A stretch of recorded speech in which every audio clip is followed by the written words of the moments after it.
اس video کو رجم۔ Like کریں، ہمارے چینل کو اسلام میں یہ دو سبسکرائب سزائیں ہیں کر زنا ضرور پر۔ پریس زنا کریں۔ ہے کیا چیز؟ غیر شرعی طریقے سے مرد کا عورت سے مل جانا۔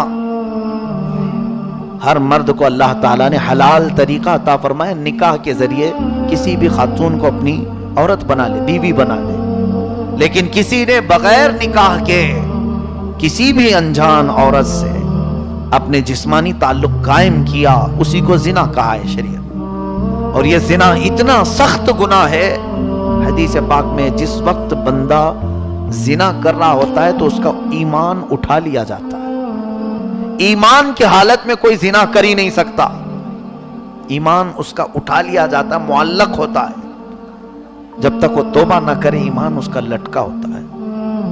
یہ بہت ہی عظیم گناہ ہے، بلکہ یہ بھی فرمایا گیا جس وقت ایک مرد اجنبی عورت جس سے اس کا حلال رشتہ نہیں، یعنی نکاح کے ذریعے سے رشتہ نہیں، غیر عورت، پرائی عورت اس سے شہوت سے ملتا ہے، اللہ اکبر، فرمایا کہ اللہ کا عرش ہلنے لگتا ہے اور ملائکہ غضب میں آتے ہیں، عرض کرتے ہیں مولا اس پر پتھروں کی بارش کر دے۔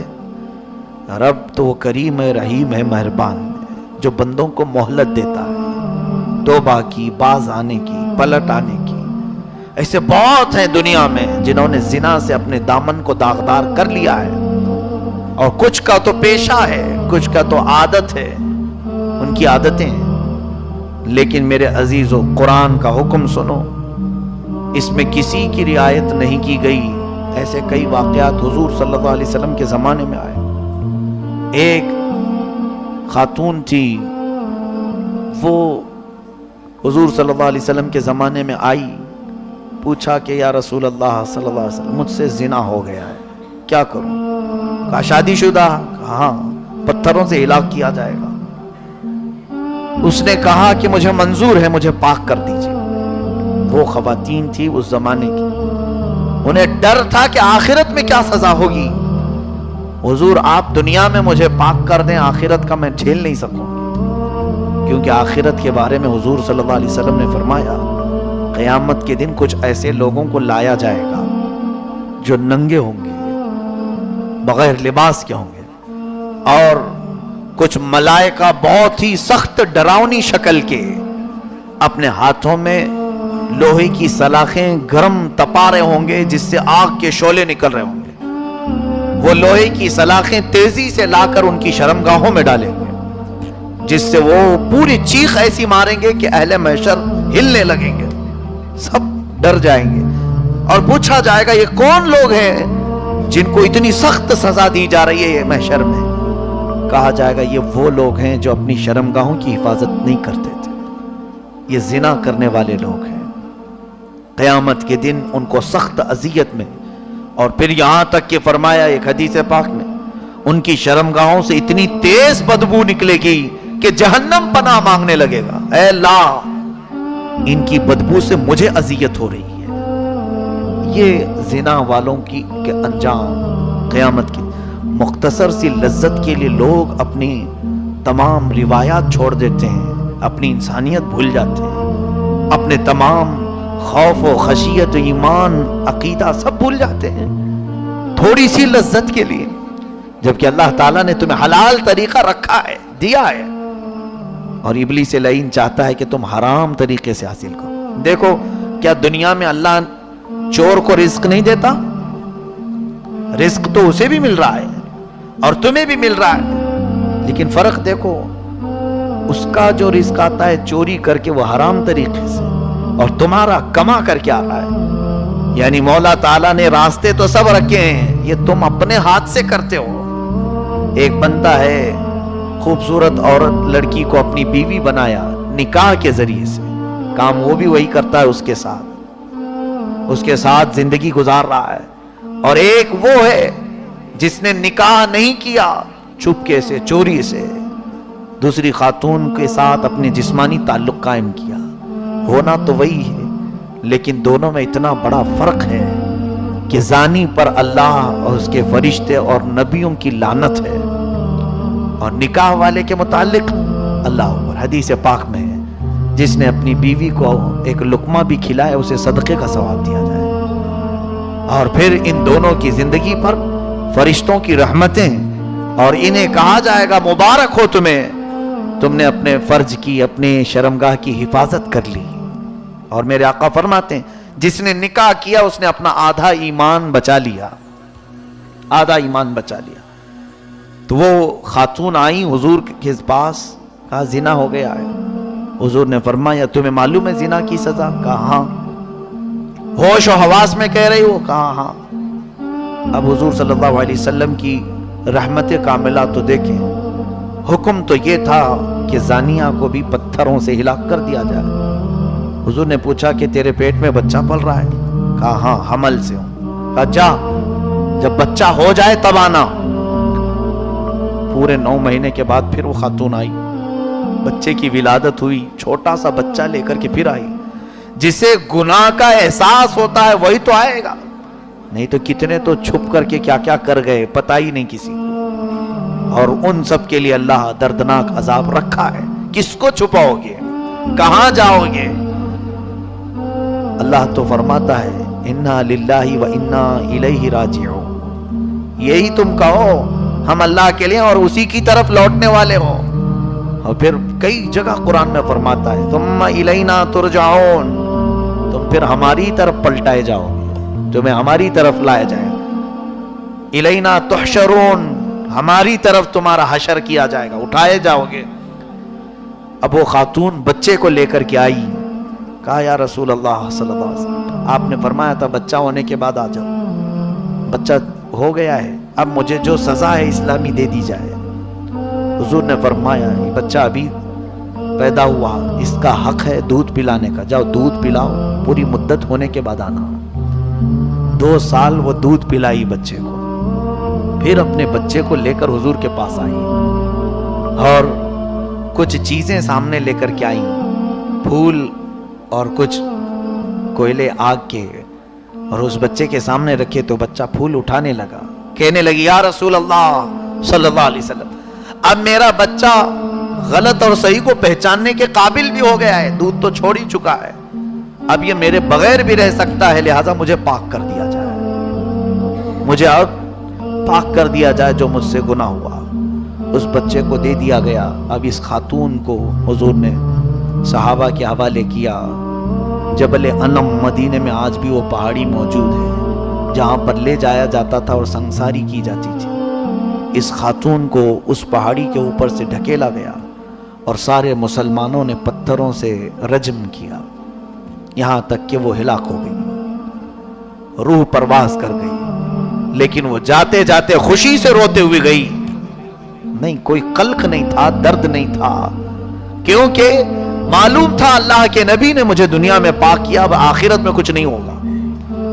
لیکن ان لوگوں کا کیا جو سارا بوجھ لے کر کے سوئے ہوئے ہیں، اب بھی ہیں، ان کی آنکھوں کے بند ہونے کی دیر ہے کہ فرشتے تیار کھڑے ہیں. اللہ نے فرمایا ہے فرشتے تیار کھڑے ہیں، بلکہ جس دن تمہارے روح نکلنے کا ہوتا ہے، دن ہوتا ہے، وقت آتا ہے، عذاب کے فرشتے تو گھر میں پہلے سے داخل ہو جاتے اٹھا لے جانے کے لیے. ابھی اس کی روح ملک الموت قبض کریں گے اور اس کے بعد عذاب کے فرشتے تیار کھڑے رہتے ہیں، ان کو دیکھتا بھی ہے مردہ. میرے عزیزو، ان تمام واہیات سے اور خرافات سے اپنے آپ کو بچاؤ، اپنے معاشرے کو بچاؤ. زنا ایک ناسور ہے، یہ کینسر ہے. کینسر کی پھوڑی ہو جائے جسم پر پھیلتی ہے، اس کا زہر اتنا پھیلتا ہے، آج تک تو ڈاکٹروں نے علاج نہیں ڈھونڈا، اس کا علاج ملتا نہیں ہے. کینسر کے لیے کتنی جگہ پر کیمو تھراپی کی جاتی ہے، یعنی انجیکشن دے کر کے پورے جراثیم مارے جاتے ہیں، اس زخم کو پوری طرح سے ختم کیا جاتا ہے، پھر بھی ہوتا ہے کینسر. جسے کینسر ہوتا ہے دیکھا ہے نا آپ نے، وہ زندگی بھر نہیں چھوڑتی بیماری. زنا پورے معاشرے کے لیے کینسر ہے، یہ پھیل جائے گا معاشرے میں. جہاں کوئی زانی ہو اس کے وائرس آس پاس پھیلتے رہیں گے اور کئی لوگوں کی نیتیں خراب ہوں گی. اسی لیے تو سزا کا حکم ہوا نا، ورنہ تو حضور صلی اللہ علیہ وسلم رحمت للعالمین ہے، یہ فرما دیتے زنا ہوا ہے نا اس کو نکالو دوسرے شہر بھیج دو کہیں دوسری جگہ بھیجو, نہیں, اس کے اندر اب وائرس آیا ہوا ہے, وہ جہاں رکے گا آس پاس کے ماحول کو خراب کرے گا, لوگوں میں وہ بیماری پھیلے گی. کیا وہ صحابہ جن کو سنگسار کیا گیا انہوں نے توبہ نہیں کی تھی؟ توبہ کیا, اس کے باوجود سزا دی گئی. کیوں؟ اس لیے کہ دوسرے لوگ محفوظ رہے, دوسروں میں یہ بیماری ٹرانسفر نہ ہونے پائے. آج ہمارے حالات جو بگڑے ہوئے ہیں, ہمارے گھروں کی عزتیں سلامت کیوں نہیں؟ اس لیے کہ ہماری دوستیاں, ہمارے تعلقات ایسے زانیوں سے ہیں, ایسے بدکاروں سے ہمارے کھلے تعلقات ہیں, بہت سارے گہرے تعلقات ہیں. ان کے ہاں ہمارا جانا, ان کے ہاں ان کا ہمارے ہاں آنا, ہم ان کو یہ بھی نہیں سمجھتے کہ اس نے گناہ کیا, اس لیے گناہ میں برابر کے شریک مانے جاؤ گے. جس وقت اللہ کا عذاب آئے گا اس میں سارے لوگوں پر عذاب آئے گا. اچھوں کو الگ نہیں کیا جائے گا اٹھا کر کے, بلکہ ان کے ساتھ پیسا جائے گا. کیونکہ تمہارا قصور کیا ہے یہ دیکھ کر کے خاموش رہتے تھے, ان کے ساتھ دوستی رکھتے تھے. اور ایک بات میں نے اس سے قبل بھی کہا ہے, سود خور, زانی, جواری ہمارے محلے میں پنپتے ہیں. ان کو سدھرنے کا موقع کیوں نہیں ملتا؟ جانتے ہیں اس کا سب سے بڑا سبب آپ ہیں, ہم ہیں. اس کو ہم سدھرنے کا موقع کیوں نہیں دیتے؟ ہم ہیں. اگر سارے لوگ اس سے سلام کلام بند کرتے اور رشتے ناتے دور کر لیتے, اسے احساس ہوتا کہ ہاں میں تو کچھ غلط کر رہا ہوں, سارے لوگ مجھے چھوڑ چکے ہیں, کوئی مجھ سے بات نہیں کر رہا ہے, کیا میں اتنا حقیر ہو گیا ہوں؟ توبہ کر لیتا اور سارے لوگوں سے ملنا شروع کر دیتا. یا نہیں, ہم تو اس کے گناہ کو چھپا دیتے ہیں اور ہمارے تعلقات جو کہ تو ہیں, تو اسے ایسا لگنے لگتا ہے میں جو کر رہا ہوں غلط تھوڑی نہ ہے. دیکھو میرے تو سب ساتھی لوگ اتنے اچھے اچھے لوگ, نمازی بھی میرے دوست ہیں بھائی, میں غلط تھوڑی نہ کر رہا ہوں کچھ. اس کے دل میں گناہ کا تصور آتا ہی نہیں, یعنی برائی جو کیا ہے اس کو وہ برا سمجھتا ہی نہیں. کہیں تو چل کر کے ہم اپنے معاشرے کو درہم برہم کرنے کا سسٹم خود ہی اپنائے ہوئے. اللہ ہماری حفاظت فرمائے. خاص طور پر اپنی ایک عادت یہ بنا لو, ہو سکے تو اصلاح کرو ان برائیوں میں جو مبتلا ہے, اور نہیں کر سکتے تو کم از کم ان سے تعلقات نہ رکھو.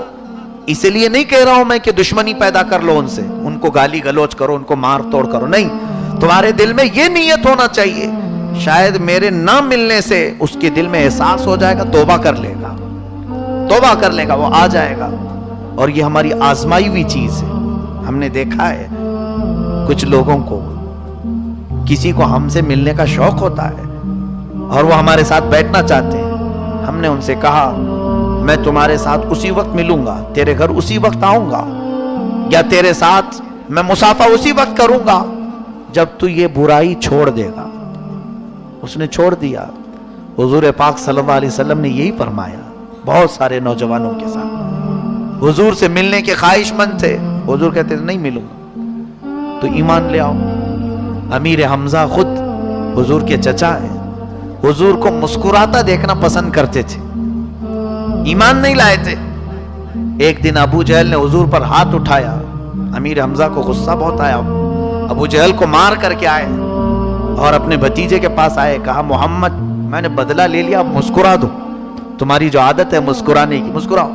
حضور نے نہیں مسکرایا, کہا نہیں, اپنا چہرہ نیچے کر کے بیٹھے. پھر پوچھا چچا تم مجھے مسکراتے ہوئے دیکھنا چاہتے ہو؟ کہا ہاں. کہا پھر کلمہ طیبہ پڑھو میں مسکراؤں گا. حضرت امیر حمزہ اس وقت کلمہ طیبہ پڑھ لیے. یہ ہوتا ہے اصلاح کرنے کا طریقہ, یعنی کسی کو اپنانے کا طریقہ بھی یہی ہے کہ آپ کسی نہ کسی اپنے سورسز سے ان کی خرابیوں کو دور کرو. یہ بھی مومن کا مومن کے بارے میں اچھا سوچنا اللہ کے یہاں بہت بڑا اجر ہے. نہیں تو ہمارے اکثر کی عادت کیا ہے, اچھا وہ برائی میں ہے رہنے دو, پڑے رہنے دو. نہیں, ایسے کسی بھی مومن کے بارے میں نہ سوچو. یہ سوچو کہ میں اس کو جہنم میں جانے سے بچا لوں. ایک بار تو ٹرائی کرنا ہمارا فرض ہوتا ہے.